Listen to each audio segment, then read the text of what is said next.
सुंदरत उभे विटेवारी सुंदरत उभे विटेवारी सुंदरत उभे विटेवारी सुंदरत उभे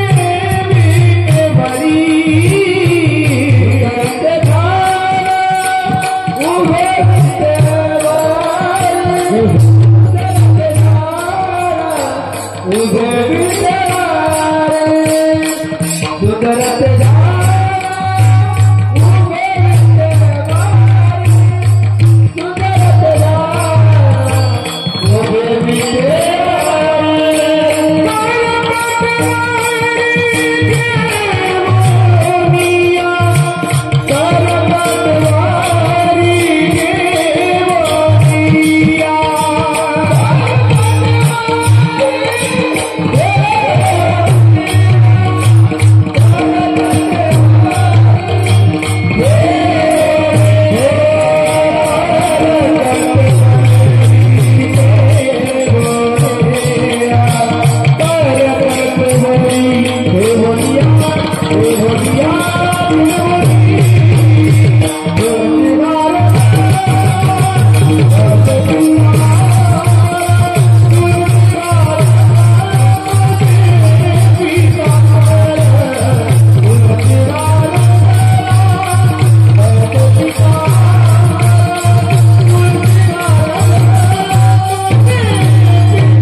सुखावणे माझे माझे हेची सर्व सुखा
रूप पाहता लोचनी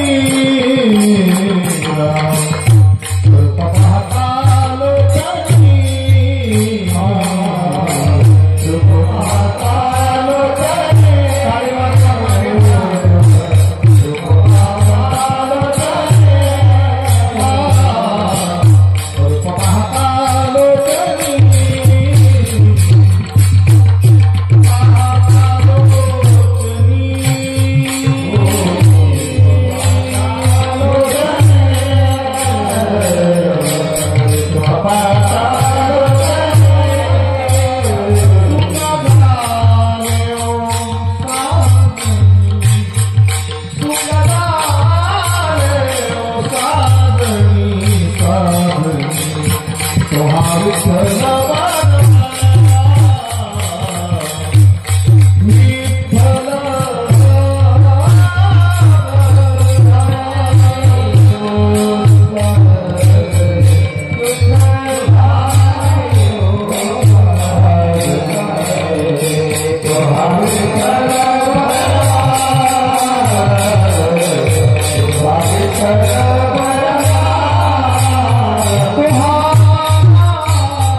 दान देगा देवा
समोर येते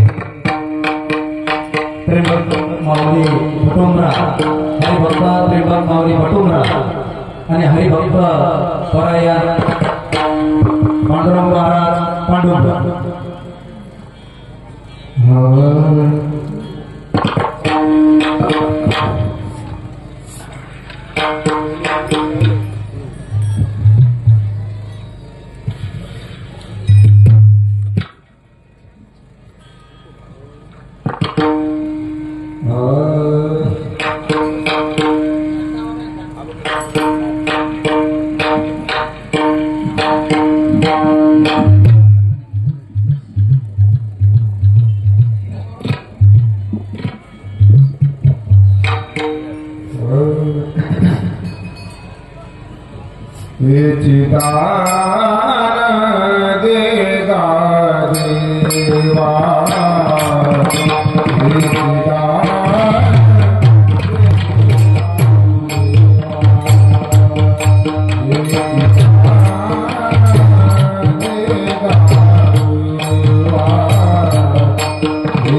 हेची दान देगा देवा बेस द्या तुझा विसरण भावा गुण गायिना वडी हेची माझी सर्व जोडी न लगे मुक्ती धन संपदा जरा ऐकू कमी का संत संग दे सदा गुण गायिना आवडी हेची माझी सर्व जोडी त्याला छेडछाड करू नका तुका म्हणे गर्भवासी सुके घालावे आम्हासी गुण गायिना वडी हेची माझी सर्व जोडी सरळसा डोक्यातले विचार बंद करा मोबाईल पूर्णपणे बंद करा बोलणं बंद करा डोळे बंद करा, हात जोडून भगवान श्री शंकराचं ध्यान करा. ओम नमो जियाद्या वेद प्रती पाद्या जय जय स्वसंवेद्या आत्मरूपा देवा तुची गणेशू सकलार्थमती प्रकाशो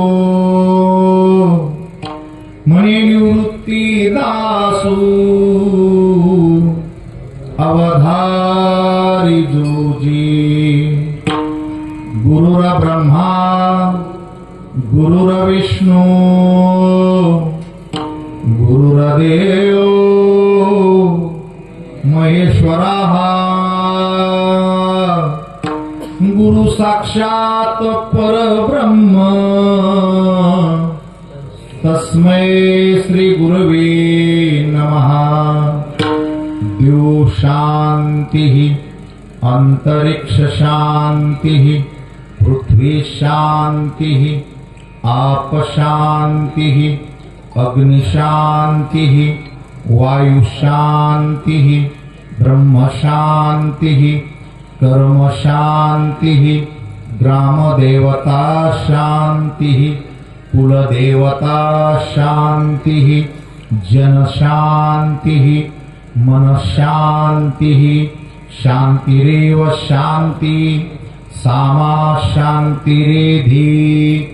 हरि ओम शांति शांति शांति. पांडुरंगा करू प्रथम पांडुरंगा करू प्रथम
हेची दान देगा देवा तुझा विसर न व्हावा गुण गाईन आवडी हेची माझी सर्व जोडी. जोरात टाळी वाजून सगळेजण भजन करा.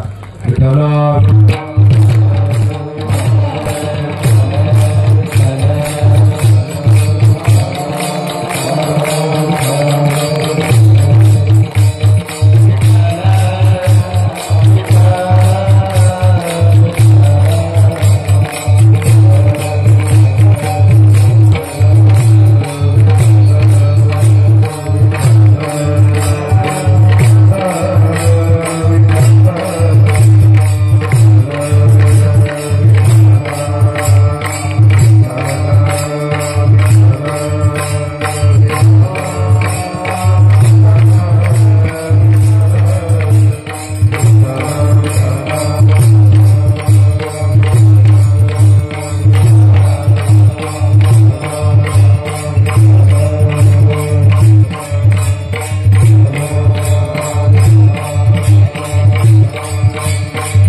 संत शिरोमणी श्री ज्ञानेश्वर माऊली, तत्वज्ञ जगद्गुरु श्री संत तुकाराम महाराज आणि समचरण पांडुरंगाच्या चरणी आपल्या सर्वांच्या उपस्थितीत मनापासून अभिष्ट चिंतन करीत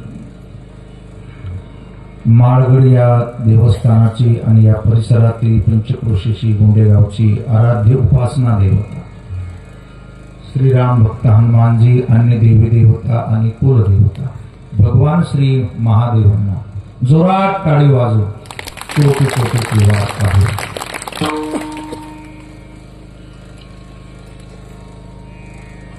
हे जे नाव आहे माळगड हे योग्य आहे, बदल करायची काही गरज नाही. महाशिवरात्रीच्या पर्वावरती त्रिभुवनामध्ये भगवान शंकराचा जे जयकार चालू. त्रिभुवना कैलासात तर आहेच, मृत्यू लोकात आहे आणि खाली ते सगळे शिष्य आहेत नागबाबा तिकडे येतो. तिन्ही लोकांमध्ये आहे. राक्षसही महादेवाची उपासना करतात, दानव मानवही देवाची उपासना करतात आणि देवही देवाची उपासना करतात. मग आज आपल्या जागरणाचा हा दिवस आहे. 5 दिवस आपण या ठिकाणी पवित्र अशी कथा, जी मनुष्य जन्मातील सर्व दोषाचं निराकरण करते, आपल्या बुद्धीचे आपल्या कर्माचे दोष जी कथा घालवते, ती सर्वश्रेष्ठ श्री शिव महापुराण कथा या 5 दिवसामध्ये आपण सर्वांनी श्रवण केली. यासाठी कथेचे प्रवक्ते आदरणीय हरिभक्तीपरायण गजानन महाराज यांच्या अमृतवाणीतून आपण सर्वांनी ती कथा श्रवण केली. गजानन महाराज एक साधक आहे, उपासक आहे, अभ्यास वृत्ती आहे, संत वृत्तीची सेवा असल्यामुळे त्यांच्या वाणीतून निश्चितच या ठिकाणी भगवंताला आवडेल अशी कथा निश्चितच झाली असेल. आज या जागरणाच्या दिवसाची अतिशय महत्वाची सेवा, गेली आमचा 20-25 वर्ष अतिशय जिव्हाळ्याचा संबंध असणारे हरिभक्तीपरायण, आपण ज्यांना शिवाभाऊ म्हणतो, भुयर यांनी मला या सेवेबद्दल कल्पना दिली. तशी मी त्यांचा शब्द कधी मोडत नाही आणि आज तुमच्या सर्वांच्या दर्शनाचा लाभ झाला. वाटेत येताना आम्हाला गाडीमध्ये भेटले ते हरिभक्तीपरायण नामदेवराव, ज्यांच्या घरी भोजनाचा आस्वाद घेतला ते श्री भागवतरावजी फुले साहेब. बाकी माझ्या पाठीमागे उभे असलेली सर्व 7 दिवस सेवा करणारी गुणीजन गायक वादक मंडळी, मृदंगाचार्य महाराज, विनेकरी महाराज, ही कुणाच्या संस्थेची विद्यार्थी आहे? आपल्या संस्थेची. छान. सर्वांच्यासाठी एकदा जोरात टाळ्या वाजवा. आणि पंचक्रोशीतून आलेले सर्व भाविक भक्तजन, माता भगिनी, सगळ्यांना मनापासून अभिवादन. सगळ्याच महाराजावरती कळायला लागल्यापासून सेवा करणारे आणि हार समर्पित करणारे आमचे जानकीराम महाराज, त्यांच्यासाठी एकदा टाळी वाजवा. मी जेव्हापासून येतो तेव्हापासून कोणतेही महाराज असो या बाबाची सेवा कधी चुकली नाही. भगवंत तुम्हाला दीर्घायुष्य देव, सुख समाधान शांती देव. चला सरळ बसा. पहिल्यांदा आपण जसे कीर्तन ऐकतो सध्याच्या काळात तसं आजचं कीर्तन नाही करायचं आपल्याला. हे जागरणाचं कीर्तन आहे आणि जागरण म्हणजे जागी राहणे नाही, जागेपणा जाणीव होऊन जगणे याचं नाव आहे जागरण. तर त्यामुळे मोबाईल वगैरे बंद ठेवा, बोलणं बंद ठेवा, डोक्यातले विचार पहिल्यांदा बंद ठेवा. हा अभंग जगद्गुरु तुकोबारायांचा आहे आणि हा अभंग माहीत नाही असा माणूस महाराष्ट्रात सापडणार नाही. आणि जर संप्रदायात कोणाच्या पाठ नसेल तर असं समजा तो आपल्या कुळातलाच नाही. त्याच्यामुळे हा अभंग सगळ्यांना माहिती. परंतु अभंगाचा अर्थ इतका खोल असेल याची कधी तुम्ही कल्पना नाही केलेली असेल. किती उंची आहे तुकोबारायांच्या विचाराची आणि त्या विचाराची महाराष्ट्राच्या, देशाच्या, जगाच्या संपूर्ण मानवी जातीला त्याची आज जास्त गरज आहे. देव काय, देवाच्या बाबतीत काय, महाराजांनी किती दक्षता पाळली. पांडुरंगाचं नाव घेतलं नाही, विठ्ठलाचं नाव घेतलं नाही, कोण्या देवाचं नाव घेतलं नाही, देवा म्हणलं. काय म्हणले? हो, बुद्धीने कुणी ऑब्जेक्शन घेतलं असतं की तुम्ही विठ्ठलाला देव मानता का? विठ्ठल तर महाराष्ट्राच्या बाहेर माहिती नाही लोकांना. जगाच्या देवाच्या बाबतीतले भांडणे तुम्हाला माहीत असू दे. हे जेवढं जग आहे हे सगळे महादेवाला देव मानित नाही. अर्धे रामाला मानतो, अर्धे अल्लाला देव मानतो, काही बौद्धाला देव मानते, काही ख्रिश्चनाला देव मानते. म्हणजे देवाच्या बाबतीत जगाचं एकमत अजून झालं तर नाहीच, पण प्रचंड वाद आहेत त्यांचे. आणि आपल्या संप्रदायात जर पाहायला गेलो तर शिव, शैव आणि वैष्णव, आडवे गंध का उभे गंध याच्यावर मारामाऱ्या सुरू आहे. वारकरी संप्रदायात तत्वज्ञान इतकं श्रेष्ठ आहे की सर्व धर्माला सांभाळून निर्गुण तत्वाला अबाधित ठेवून केवळ आत्मस्वरूपाचा उदो करून सर्वांना समाविष्ट करणारा विश्वाच्या पाठीवर एकच संप्रदाय, त्याचं नाव आहे वारकरी संप्रदाय. आणि या वारकरी संप्रदायामध्ये जी अभंग आहेत ती माणसाचं जीवन बदलून टाकतात. दुर्दैव असं आहे आपलं की आपण ज्या महाराजांना कीर्तनाला बोलवतो ते महाराज अभंगातले अर्थ सांगत नाही लोकांना. ते टाळ्या वाजवा म्हणून, पैसे भेटावं म्हणून, लोकांनी परत तारखा घ्यावा म्हणून ते मनाचं सांगत राहते तुम्हाला. सासू, जवाई, अमुक तमुक, हे झालं ते झालं, संसारातल्या पांचट कहाण्या सांगितल्या की तुम्ही पहिलेच तर पांचट झालेले. आणि मग तोच विषय आला की बरं वाटतं. दारूल्याला दारू भेटली की बरं वाटतं, गांजाट्याला गांजा भेटला की बरं वाटतं, चाभऱ्याला चाभरा भेटला की बरं वाटतं. तसं टिंगल जगण्यात लोकांना पुन्हा टिंगल केली की बरं वाटतं. हे सूत्र वारकरी संप्रदायातल्या काही महाराजांना घेतलं आणि अभंगाचे अर्थ तुमच्यापर्यंत कधीच येत नाही. जसं केंद्र सरकारचा खूप निधी असतो, खूप धान्य असतं, पण ते गोरगरिबासाठी असतं. आणि मधल्या डोकेबाज सिस्टीममुळं ते गरिबाच्या घरात जसं जात नाही तसे तुकोबरायाचे, माऊलीचे अभंगाचे अर्थ त्या सामान्य माणसाला, त्या महाराज लोकांच्या डोक्यामुळे येत नाही. एक कीर्तन मुक्त करू शकतं माणसाला, एक चिंतन मुक्त करू शकतं, समाजाची बांधणी अभंग करू शकतो. त्यामुळे हे सगळं बाजूला ठेवूया आपण आणि आजच्या दिवशी देवाकडे मागणं मागायचं असतं. आपल्या संप्रदायाची पद्धत आहे. पहिल्या दिवशी मंगलाचरण करावं, दुसऱ्या दिवशी, तिसऱ्या दिवशी, चौथ्या दिवशी, पाचव्या दिवशी, सहाव्या दिवशी महाराजाच्या मनात येईल ते लोकांना सांगावं, अभंगात आहे ते सांगावं. सातव्या दिवशी मात्र ज्यांनी काम केलं इथे या मंदिराच्या उभारणीपासून ज्या ज्या सत्पुरुषांनी, ज्या ज्या भक्तांनी इथं योगदान दिलं असेल, मग तो पैसाच का नाही, जे जे केलं असेल, अन्नदान केलं असेल, फराळाचं घेतलं असेल, सेवा केली असेल, झाडून काढलं असेल, रांगोळी घेतली असेल, काही नसेल तरी ऐकायला आला असेल, शोभा आणली असेल, गायलं वाजवलं असेल, सांगितलं असेल, या सगळ्या जणांना व्यवस्थितपणे आजच्या कीर्तनकारांनी देवाकडे या सगळ्यांच्या भऱ्यासाठी काही मागणं मागायचं असतं. पण ते मागणं संसारातलं नसतं. कीर्तनकाराकडून लोकांना विहिरीला पाणी लागन, बोरला पाणी लागन, कुणाला लेकरू होईन, असल्या फालतू गोष्टी ह्या मंडपात कधी करायच्या नसतात. त्याचा आणि याचा काही संबंध नसतो. रस्ता करायचा, महाराजाकडून रस्ता होत असतो का? त्याला कोणतरी आमदार असावा लागतो, लोकप्रतिनिधी असावा लागतो. या ठिकाणी लाईटाची सोय नसेल तर आमदाराला भेटा, खासदाराला भेटा, ते करतील. महाराजाकडून ते होत नसतं. पाण्याची सोय करायची असं तर लोकप्रतिनिधीला भेटा. महाराज करणार आहे का? ते बाळकरी करणार आहे का? आपल्या जर वर्गाने लावल्या, इथून पुढे जर असा उलटा काळ आणला की जो कीर्तन करीन त्याला 10,000 रुपये वर्गणी द्यावा लागेल. एक कीर्तन झालं तर मग मला जो चाल म्हणून त्याला 2,000 रुपये द्यावा लागेल. एक माणूस चाल म्हणणार नाही. त्यामुळे आपल्यामुळे सामाजिक स्थिती बिघडणार नाही याची जबाबदारी पुढच्या कीर्तनकारानं, शिकलेल्या कीर्तनकारानं, समाजाच्या पुढे उभं राहणाऱ्या लोकांनी बुद्धीचा आणि आपल्या पाठीमागे असलेल्या परंपरेचा थोडासा ताळमेळ, थोडासा समन्वय, थोडीशी उपासना ठेवून समाजाला बोललं पाहिजे, हसवलं बी पाहिजे. समाजाला विषण्णही करता येत नाही, पण समाजाच्या गळी उतरण इतकं सोपं खाली येऊन सांगितलं पाहिजे. मी किती अभ्यास केला हे सांगण्यासाठी मी तुमच्याजवळ आलो नाही, मी किती श्लोक पाठ केले ते सांगण्यासाठी उभा राहिलो नाही. या अभंगात जे आहे ते मला तुमच्यापर्यंत पोहोचायचं.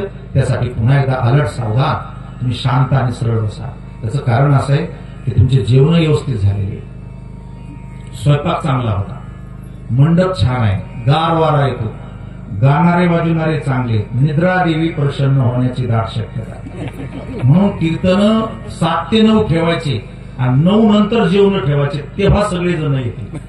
आणि जेवण का ठेवायचे जबाबदारीनं बोललं पाहिजे. कोणी बोलतच नाही. सगळ्या गावाला परिसराला जेवण का द्यायची? जेवण याच्यासाठी द्यायचं असतं की बाबा अतिशय महत्वाचा कार्यक्रम आहे, तुमच्या सगळ्या महिला मंडळीचा स्वयंपाक करण्यात वेळ जाऊ नये, ऐकणाराचा खाण्यापिण्यात वेळ जाऊ नये, घरी जा तिथं स्वयंपाक करा, त्याच्यासाठी आम्ही तुमची व्यवस्था करतो, पण तुम्ही ऐकायला या यासाठी भोजन असतं. पण होतं उलट. लक्षामध्ये ते जेवण केले की जे फरार होते तर दुसऱ्या दिवशीच्या पंक्तीला सापडते. आता कोणी याच्यावर टीका करेल, अरे पण जेवण दिले कशासाठी? घरी रोज जेवत नाही का आपण? आपल्या घरी रोज जेवतो ना. तुम्हाला जेवण देण्याचा उद्देश हा होता की तुमचा वेळ तिकडे जाऊ नये, तुमचा वेळ याच्यामध्ये ऍडजस्ट व्हावा. चला इथून पुढे असंच करायचं. कीर्तन ऐकल्यावर जेवण ठेवायचे. पहा मग कशी गर्दी होती, कारण त्याला नाईलाजानं ऐकावं लागतं. काय करावं लागतं? कारण कीर्तन झाल्याशिवाय पंक्ती बसणार नाही. पश्चिम महाराष्ट्र हुशार आहे, इकडे सगळ्या कीर्तनाच्या वेळा 7 ते 9, त्याच्यामुळे जेवण झाले की 10 वाजता आपापल्या घरी निघून जाते. असं 9 ते 11, मग घरी जायला 12, आम्हाला घरी जायला 2:30 3:30, काळाच्या नुसार आपण बदलला पाहिजे. चला, तुकोबारायांच्या मागणीतून हा अभंग आहे, मागणीपर या प्रकरणातला, आणि देव कळाल्याच्या नंतर, भेटल्याच्या नंतर लिहिलेला अभंग, अगोदर नाही. अगोदर देव भेटला नाही का आपली यादीच असते देवाकडे. हे प्रभू रामचंद्रा, बैलदे 15, शेटदे मुरंडी, पूरदे खंडी, अशा फालतू गोष्टी वारकरी संप्रदायात कधीच आणायच्या नाही. म्हणून हेची चकारात्मक शब्द वापरलेला. मला दुसरं काहीही देऊ नको, हेची दान देगा देवा. मला तुझ्याकडनं असं काही पाहिजे की फक्त तू कधीच माझ्या बुद्धीतून बाजूला नाही गेला पाहिजे. मला तुझा विसर नाही काढला पाहिजे. तुझा विसर. आता गंमत अशी आहे, अख्खं जग भोगात गुंतलेले, पैशात गुंतलेले, वासनेत गुंतलेले, आणि हे विलक्षण संत आहेत की हे म्हणते तुझा विसर न व्हावा. मग अशी काय गडबड आहे देवामध्ये? कोण देव आहे हा? को जाना ती देव हा? मग त्यासाठी आपल्याला चिंतन करायचं. देव नावाची व्याख्या पाहत अशी छान. आज आपण ज्यांच्या दरबारात बसलेलो आहोत हे भगवान श्री महादेव शंकर, हे मूळ स्वरूप आहे पूर्ण ब्रह्मांडाचं. पूर्ण ब्रह्मांडाचा सुरुवात आहे, सुरुवात. आदिनाथ उमा बीज प्रगटले, हे बीजवई आहे ब्रह्मांडाचे. सगळे देव इथून, धर्म इथून, संत इथून, पंथ इथून, मानव इथून, दानव इथून, सृष्टी इथून, पंचमहाभूत इथून, काळ इथून, जन्म इथून, राहणं इथून, आणि मरून गेला की जायचं. म्हणजे लोकांना महादेव म्हणजे दगडाची पिंड वाटली. शिकलेले माणसं शंका घेतात, काहीतरी बोलतात, भोळे बाबळे पूजा करतात. त्या दोघातलं अंतर आजच्या कीर्तनानं नक्की जाईल. महादेव म्हणजे दगडाची पिंड नाही, ते प्रतीक आहे. महादेव म्हणजे कोण? शिव म्हणजे कोण? तर मूळ आहे ओंकार ब्रह्म. हेही नाव त्याला शोभत नाही. वेदांताच्या प्रक्रियेत आपण त्याला ब्रह्म म्हणतो. मग ब्रह्म म्हणजे कोण? ब्रह्म म्हणजे बीज संपूर्ण सृष्टीचं, आणि त्या बीजाच्या अनुषंगानं त्या बीज, आता बीज म्हणलं की त्याची लहाई होणार, छाया होणार. मग त्या ब्रह्माची पडलेली जी छाया आहे तिचं नाव आहे माया. ब्रह्म आणि माया सुरुवात अशी. हे समजत नाही लोकांना ब्रह्म काय माया काय. मग त्याचं दुसरं नाव दिलं महादेव आणि पार्वती.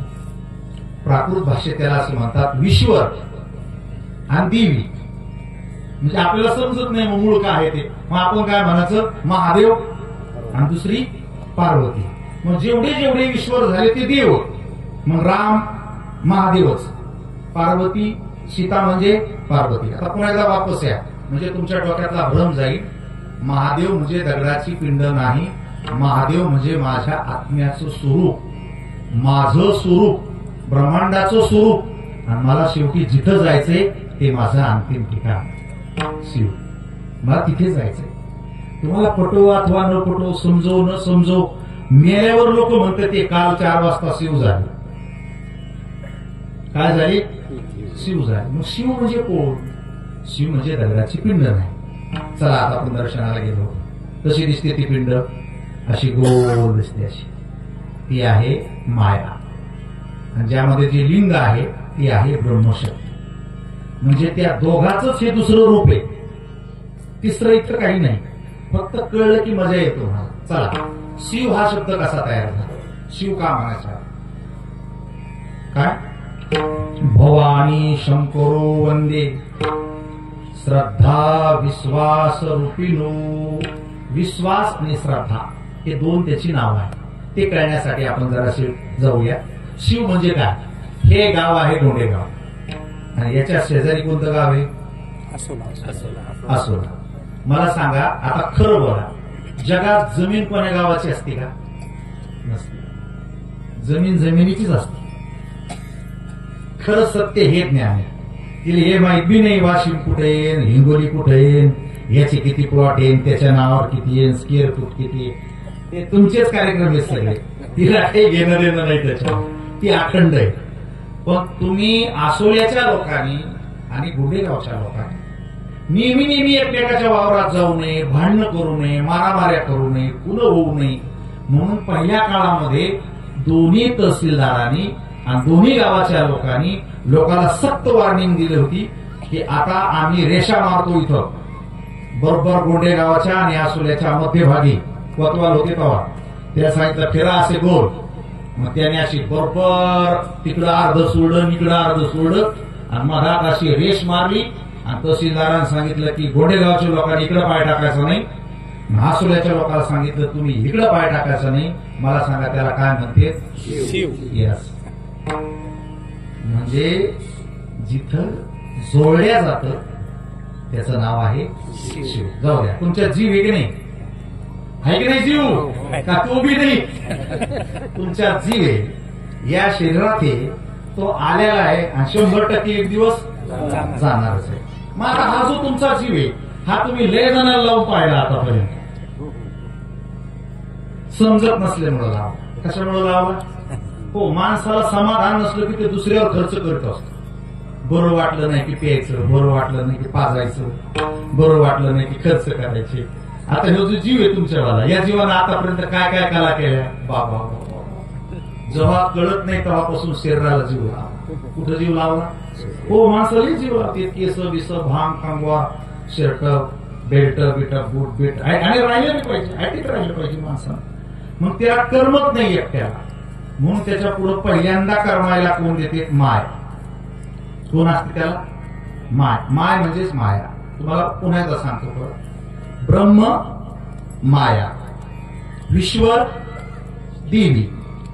म्हणजे जे ब्रह्म ती माया, जे ब्रह्म ते शिव, जी माया ती पार्वती, जे ब्रह्म ते राम. राम केवळ परब्रह्म आहे.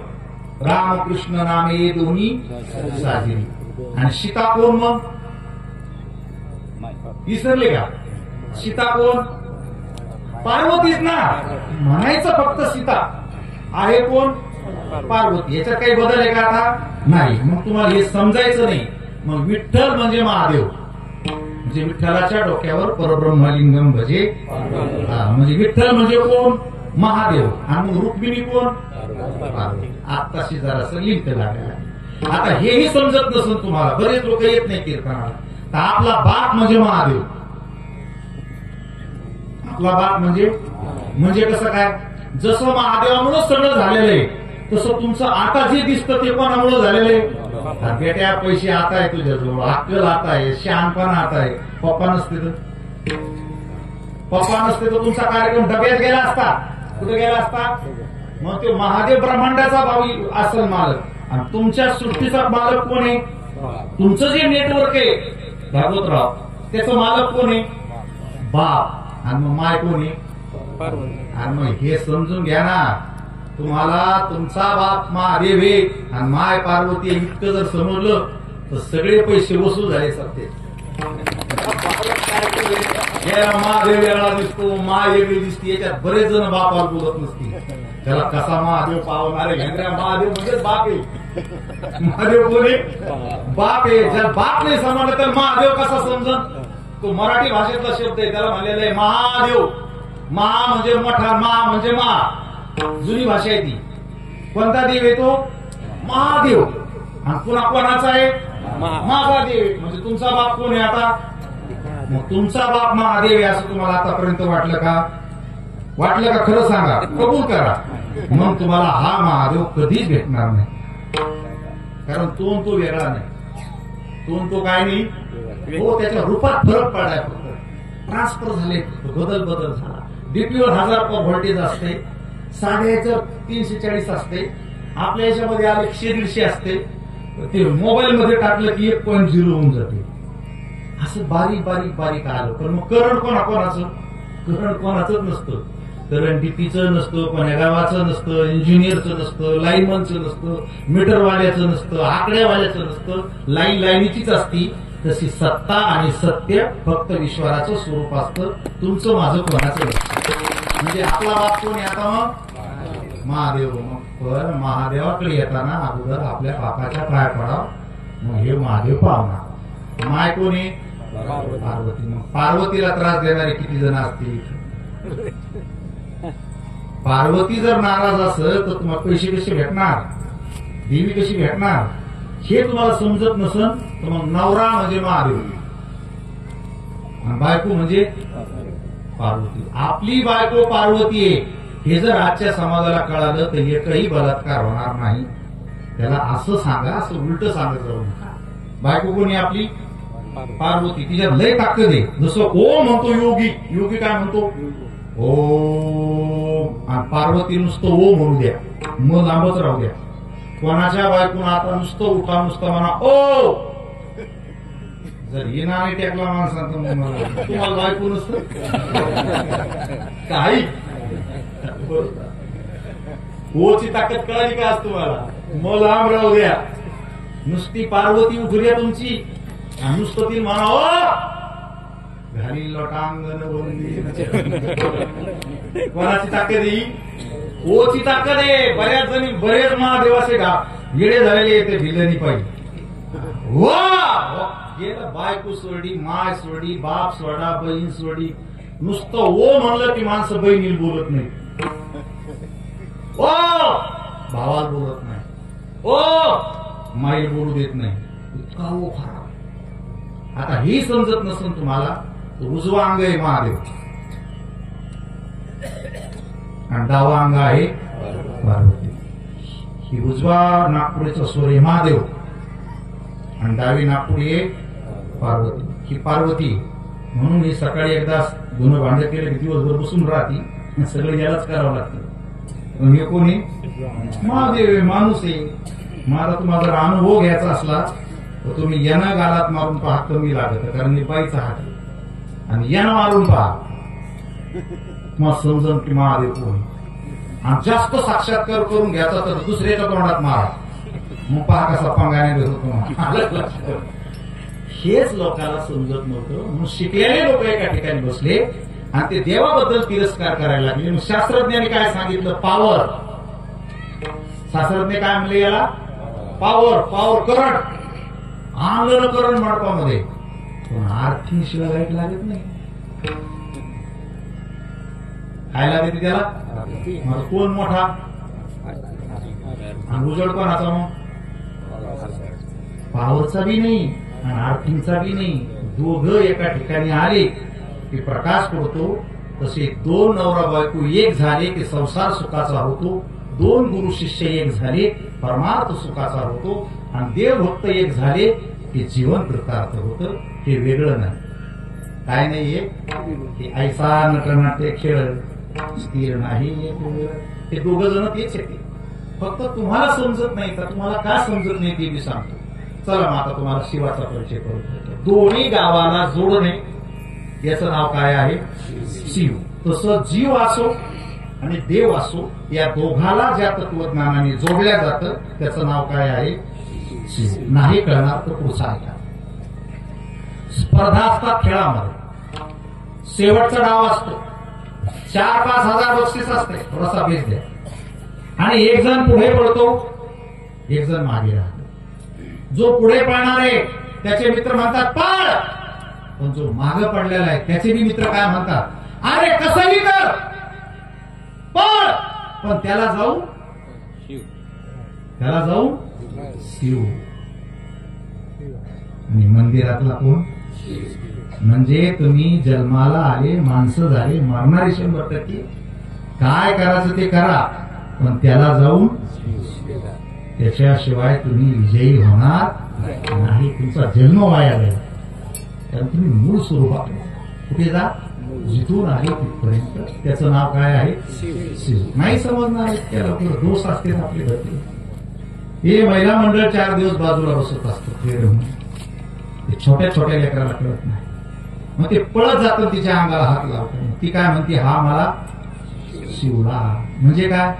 ती विटाळत आहे आणि हे पवित्र आहे. पवित्र आणि अपवित्र दोन्ही ज्याच्यातूनच बाहेर येतं त्याचं नाव काय आहे? म्हणजे या जगात दुसरं तिसरं काहीही नाही. अजूनही सांगतो तुम्हाला, एक 35-40 वर्षापूर्वी काही लोक विहिरीवर पाण्याला आले की भांडणं लागायचे. लोक म्हणायचे, हा आमच्या पाण्याला शिवला. मग ती गुन्हा दाखल करायची, 18. आता बंद झालं. म्हणजे काय? अस्पृश्य आणि स्पृश्य, म्हणजे बरं आणि वाईट हे ज्याला काही नाही त्याचं नाव काय आहे? शिव. अजूनही नाही कळणार. तुम्ही सगळेजण कपडे वापरता, पण दुकानात जाऊन 5 मीटरचा कपडा नाही ना अंगावर घेत. तुम्हाला टेलरकडे जावं लागतं आणि टेलर मग मापात कापितो कपडे. कशात कापितो? हो, जर कपडे मापात कापले तर मग असं माणूस एकदम देखना दिसतो. आणि अंदाजे कापले की मग बाई एकीकडं, हे एकीकडं, हे एकीकडं, गबाळा दिसतो माणूस, गबाळा. म्हणून 1 नूर आदमी आणि 10 नूर कपडा. माणसात एकच पट ताकद आहे, पण कपड्यात त्याची ताकद कशी दिसती? 10 पट चांगली दिसते. मग कपडे व्यवस्थित शिवावं लागतात. तर तो 5 मीटरचा कपडा टेलरकडे घेऊन गेल्यानंतर महादेवाच्या मंदिरात जे भजन सुरू असतं ते टेलरच्या मशिनीत बी सुरू असतं. दिवसभर कोणी आले की टेलरला म्हणतो, माझा शर्ट शिव, पॅन्ट शिव. आणि तुम्ही बेल आणता महादेवा काय म्हणता? शिव. म्हणजे झालेले जे तुकडे बुद्धीचे, वासनेचे, मनाचे, जगण्याचे जे तुकडे झालेले आहेत ते टेलर जसा शिवतो तसं सद्गुरू त्या भेदाला बाजूला करतो आणि मग म्हणायचा, हरिहरा भेद नाही नका करू, अखंड अखंड धागा, असं त्याचं रूप आहे. अजून कळण्यासाठी मी तुम्हाला पुढे जाऊन सांगतो. हा जो भेद आहे आपल्याला जो कळत नाही त्याच्यात तुमचा दोष नाही, नाराज होऊ नका. तुम्हाला जो भगवंत कळत नाहीये, जो देव कळत नाही, त्याचं कारण तुमचा फार मोठा दोष नाहीये. कारण आपला जन्म अविद्येत झालेला आहे. कशात झालेला आहे? अविद्याचा दुसरा अर्थ होतो अज्ञान. समजत नसेल तर अंधार. काय म्हणायचं? अंधार. आणि अंधारात माणसाला व्यवहार करता येतो का? अंधारात स्पष्ट दिसतं का? आम्हाला अंधारात रस्ते दिसतात का? हे जसं अंधारात दिसत नाही तसं अज्ञानी माणसाला जीवनातलं सत्य दिसत नाही. मग तो कशात फसला ते पण तुम्ही आज पहा सगळेजण. हे बघा, माझ्या समोर लाईट लावलेला आहे. लाईट लावला म्हणून माझ्या देहाची पाठीमागे काय पडली? बघा सगळेजण, काय पडली? छाया पडली. आता ही माझं अभिन्न अंग आहे, म्हणजे मला सोडून राहू शकत नाही. तुम्ही कोणी भेटा, मला ओळखी करा, दोस्ताना करा, मला जीव लावा, ती तुमची होणार नाही. काय होणार नाही? कळलं तुम्हाला माझं बोलणं? या परंपरेवर भारतीय संस्कृती अधिष्ठित आहे की स्त्री कुणाचीच नसते, ती फक्त पतीचीच असते. कारण ती अभिन्न अंग आहे म्हणून तिला अर्धांगिनी म्हणतात. काय म्हणतात? हो. आता बघा, ती माझ्या सोबतच आहे, मला जराशी सोडित नाही. मी बसलो ती बसते, मी उभा राहिलो ती उभी राहते, मी चालायला लागलो ती चालते, मी वरात केला ती वरात करते. पण तिचा आणि माझा कधी संग होत नाही. गंमत आहे. काय होत नाही? संग होत नाही. त्याच्यामुळं हिच्यात बेजारी आहे आपली. हिच्याकडे पाहून, आता हिच्याकडे पाहून हे खालीवर दिसतं म्हणून जग फसतं आणि मग याच्यातच लोक तुमचा गैरफायदा घेते. सगळे बुवा, बाबा, धागे, दोरे, गंडे, धर्म, अधिष्ठान, देवळं, पूजा, पात्या, हे सगळं ह्या आधारातल्या माणसासाठी. पण त्या माणसासाठी हो. आणि ते म्हणते तुझी सावली आम्ही गायब करू. काय म्हणते? सावली म्हणजे दुःख, छाया म्हणजे माया. काय झालं रे बाबा? माझं काम होत नाही. काम होत नाही म्हणजे घेऊ माणूस समजून घेतो हे गुतलेला आहे. काय झालेला आहे? तो शहाणा माणूस काय समजतो? हा येडा आहे.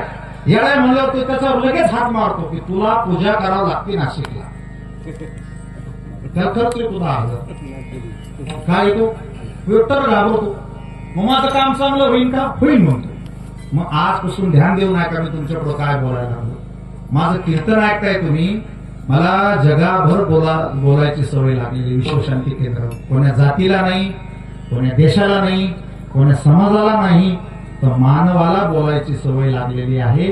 धागे, दोरे, गंडे, सोंग, ढोंग, नाटक, आंघोळी, कुंभमेळा हे सगळं थोतांडे. कारण ते कार्यक्रमच खोटा आहे. ती कार्यक्रमच खरा नाही. पण त्याला कोणी काय म्हणतं, आम्ही याला मारू. कसा मारणार आहे?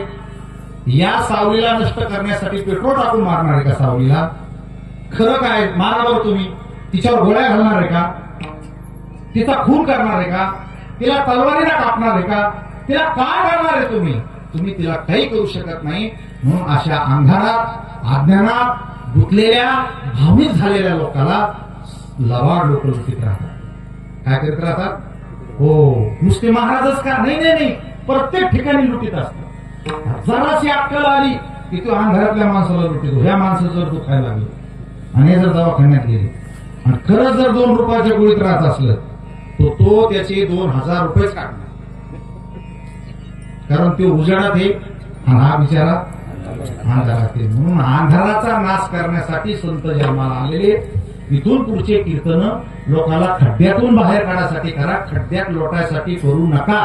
कुठं फेडसानी पाहतो ते आवडी खड्ड्यात पडलेले.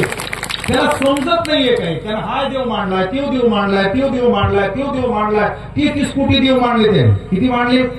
त्याच्या डोक्यातलं सगळं काढून टाका. एकच असतो देव. कोण असतो देव? एकच असतो देव. एकच कसा असतो? 2 नसतात म्हणून एकच असतो. काय गंमत आहे? 2 जन्माला आले नाही, 2 नसतात. दोघाची उत्पत्ती पहा, मूळ पाहत असतो. चला, एक म्हणजे कोण? एक म्हणजे पहिला आहे झिरो. तिचं नाव आहे माया. आणि ती जी आडवी काढी का तिचं नाव आहे ब्रह्म. या झिरोला, ह्या काडीमुळे किंमत आहे. तसं ह्या मायेला या संसारामध्ये देवामुळे किंमत आहे. म्हणजे बाईला नवऱ्यामुळे काय आली? असं सोपं समजून घ्यायचं. नवरा नसेल तर तिचं जीवन कसं आहे? शून्य आहे. तसं देव नसेल तर माया कशी आहे? शून्य आहे. ब्रह्म नसेल तर माया कशी आहे? शून्य. मग नीट आहे का आता? एक आहे झिरो आणि एक आहे उभा असलेला. म्हणून माणसाला उभं राहून कमावं लागतं. पण सगळा स्वयंपाक बायकोलाच करावा लागतो. तुम्ही काही करू शकत नाही. पण मग जर बाया म्हणल्या आम्हीच करतो तर तुम्ही आणू शकत नाही. देवाना अशी बेस्ट सांगड घातलेली आहे. ज्याला आणता येतं त्याला करता येत नाही, आणि ज्याला करता येतं त्याला आणता येत नाही. काय देव ते ज्याला आणता बी आला असतं करता बी आला असतं ते नवऱ्याजवळ राहील ना. अलग लक्षामध्ये ते अवघड व्हायला लागला कार्यक्रम. माझा नीट ध्यान घेऊन घ्या. गडबड करू नका. लय बेस्ट आहे. देवाचा कार्यक्रम आहे हा. आणि तुम्हाला तिथंच जायचंय. पुन्हा मेल्यावर तुम्ही कुठं म्हणता? कोणाच्या घरी गेला? माझा इथंच ऐका ना. मेल्यावर कशाला जातो देवाच्या घरी? आपण जित्यापणी देवाच्या घरी जाऊया. मग आता चला, हे सगळे कार्यक्रम अंधारातले. कशातले कार्यक्रम आहेत? हो, अंधारात बिचारी गडबडायला लागली. त्याला देव कळणार ना नेमका. मग आता चला, हा जो शून्य आहे ही माया, आणि जो काठ उभा आहे तो कोण आहे? म्हणून त्याला म्हणायचं देव का हो विटेवरी उभा उभा. देव का हो विटेवरी उभा उभा. उसू नका बाई वेदासी काही कळलेची नाही. शेष शिनला झाल्या सहस्र जिभा जिभा. देव का हो विटेवरी उभा उभा. अरे भल्या माणसाला जे शेषाला कळालं नाही ते माणसाला केवी कळे? बुद्धिमत्ता माझ्या माणसाला कसं कळणार? ते कळणार नाही. म्हणून आता तुम्हाला कळायला लागलं बघा. म्हणजे देवाची माया म्हणजे कोण? शून्य. म्हणजे संसारात काही हाताला लागत नाही. तुम्ही या झिरो काही खेळा, एके दिवशी सगळं काय होतं? हो, काही करा. राजकारण करा, इमानदारी करा, लबाडी करा, पैसा कमवा, हाताशी काही येत. त्याचं नाव काय आहे? शून्य. झिरो. काय नाव आहे त्याचं? हो, जीव चालला आता काय राहिले त्याचं नाव काय आहे? झिरो. म्हणून तो एकामुळे त्या झिरोला किंमत आहे. मग त्याचा कोण होतो?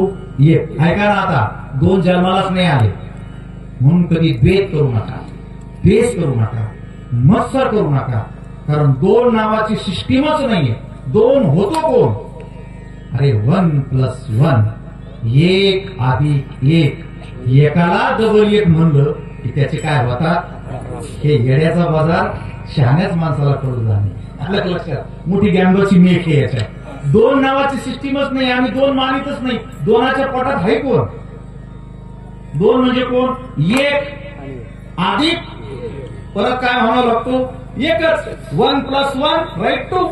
म्हणजे एकालाच आपण एक मानलं तर त्याचे काय म्हणायचे? तो. आता 3 करताना किती घ्यावा लागेल? 4 करताना, 5 करताना, 6 करताना, 7 करताना, कोट्यवधी रुपये करताना. मग 2च जन्माला आले नाही तर मग 10 कशी काय जन्माला आले? म्हणून जननो हे हा अवघा जनार्दन. वारकरी संप्रदाय किती मोठा आहे. एक गाव आम्ही विठोबाचे नाव, एक गाव आम्ही विठोबाचे नाव, एक गाव आम्ही विठोबाचे नाव, एक गाव आम्ही विठोबाचे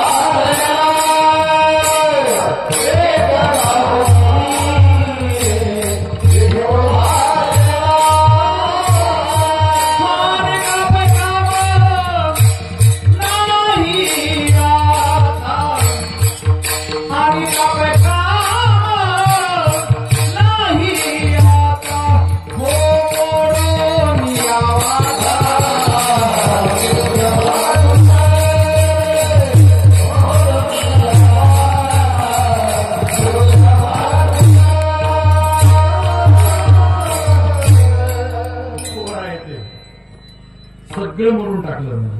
सूक्ष्म म्हणजे प्राणायाम, ध्यान, धारणा, योगा. पुस्तक म्हणजे अमुक करून बा काही नाही. एक गाव आम्ही विठोबाचे. विठोबा आणि शिव एकच आहे, दोन वेगळे नाही. त्यामुळे पुन्हा ते पण ऐका तुमच्या लक्षात येईल. कळाल्यावर जीव लागत असतो. न कळता आपण लय जणांना जीव लावला. आतापर्यंत पैशाला लावून पाहिला, स्त्रियांना लावून पाहिला, जीवाला लावून पाहिला, खाण्याला जीव लावून पाहिला. तुम्ही कीर्तनाला आले माहिती कशामुळे आले? कुठंच जीव लागत नाही म्हणून माणसं कीर्तनात येत.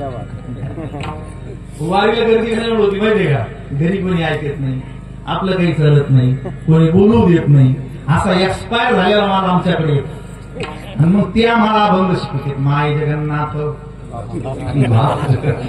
काय येण्याचा बदला. अरे आपलीचा दिवा कुठेतरी लाव हळूहळू. कसल्या आंघोळी करतो? कोणत्या तीर्थावर जातो? एखादी इमानदारीची आंघोळ कर. कशाची कर? सत्याची आंघोळ करून पाय. त्यासल्या त्या त्रिवेणी संगमी नाना तीर्थे डुबक्या महाराजांनी सांगितल्या. एवढा कुंभमेळा भरला, एक महाराज नव्हता त्याच्यामध्ये, वारकरी नव्हता. कारण तीर्थी धोंडा पाणी देव रोकडा सज्जेने. त्याने अंग वल्ल होतं, बुद्धी नाही. बुद्धी जगानं किती शोध लावू द्या ना, आज तुमच्या हातात अख्खं जग आहे. इतके शोध लागलेत. पण आपल्या मनाला धुण्याचं साबण सरकारला तयार करता येत नाही. जर अक्कल सरकारला देता आली असती तर राज्यात ज्या घटना चालू आहे त्या घडल्या नसत्या. सद्बुद्धी विकत भेटत नसती. पुढे का? इमानदार, चारित्र्यवान, खानदानी, सत्शील, पवित्र, सद्गुणी, महात्मा, देवभक्त आणि देशभक्त पण त्याच कारखान्यात तयार होत नाही. त्याची फॅक्टरी नसते. ते औषध गोळ्याने तयार होत नाही. ते सरकारला बनवता येत नाही. जेव्हा एखादा सत्पुरुषाचं कथा कीर्तन चालू असतं, जेव्हा तुमच्यासारखी एखादी माता भगिनी शुद्धांतकरणाने ऐकते, तिचे अष्टसात्विक भाव प्रगट झाले आणि ते संस्कार ज्या पोटात लेकरात उतरले, त्याच एखाद्या गर्भातून छत्रपती शिवाजी महाराज जन्माला येतात. एका कारखान्यात तयार होत.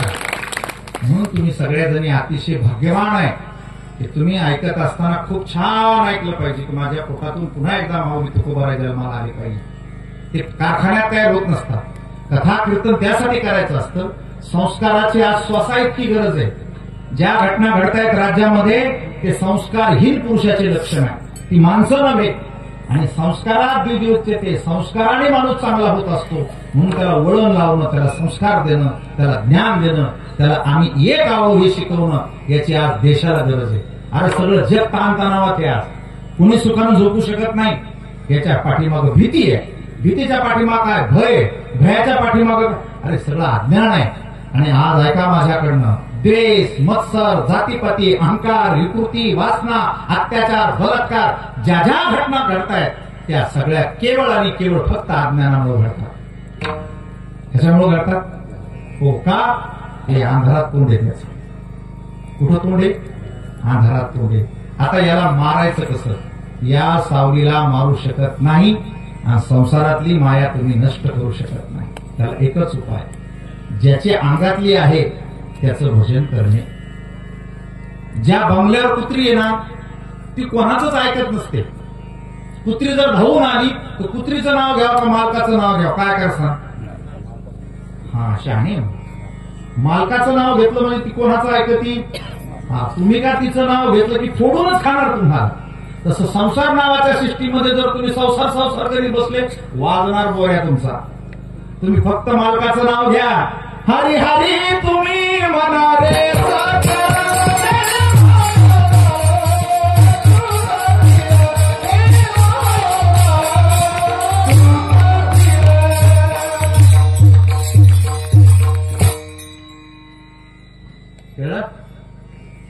हरी हरी म्हणा. साधी गोळी माणसे तुम्ही, कोणाच्या नादी लागू नका. फसवीन तुम्हाला कोणी, त्याच्या नावातच ताकद आहे. कोणाच्या? हो, ज्याच्या मालका, ज्याची बाईक ते मालकाचंच ऐकल ना. एवढ्या लोकांमध्ये गावाचं कोण ऐकल? कोणी नाही ऐकणार. मालकानं वरून आवाज दे बरं, कोण ऐकल? तुमची स्वामीने ऐकल, तुमची अर्धांगीने ऐकल, तुमची मालक ऐकल. म्हणून तुम्ही आता हिच्या नादी लागू नका. तुमच्या कळलं, लक्षात आलं का? संसारातली माया नष्ट होत नसती, तिला मारता येत नाही. हिला सोडून बऱ्याच जणांनी लग्न नाही केले या अंधाराला पाहून की हे नको आपल्याला म्हणून. ते